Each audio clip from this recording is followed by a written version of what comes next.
ang gobyernong Bongbong Marcos.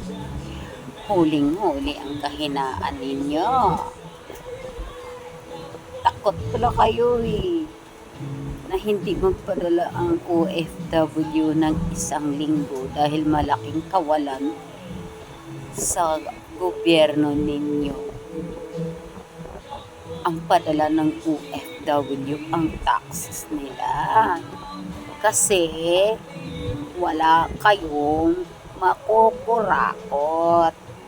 Kaya ganun na lang si Castro kung magsalita, magmamakaawa.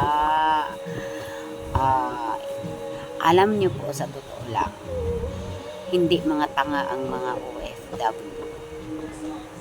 Yung zero remittance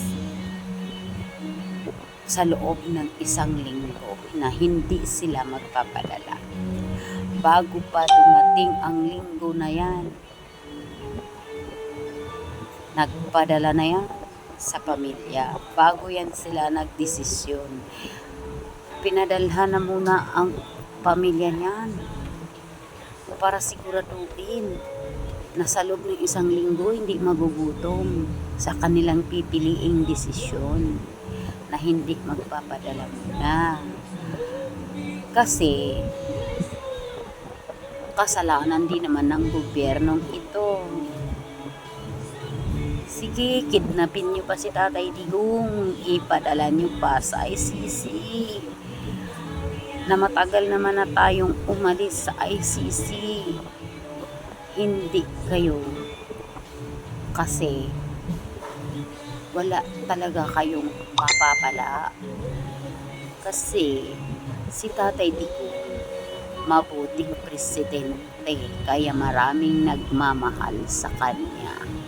Kaya wag na wag ninyong sasabihin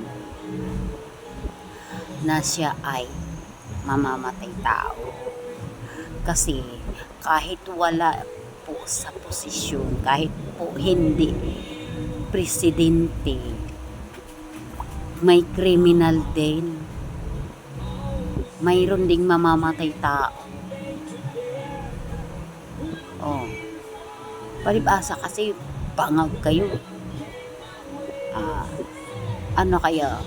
Takot kayo kasi hindi ninyo kaya si Tatay Digong, kaya pilit ninyo siyang pinadala doon sa ibang bansa sa ICC kasi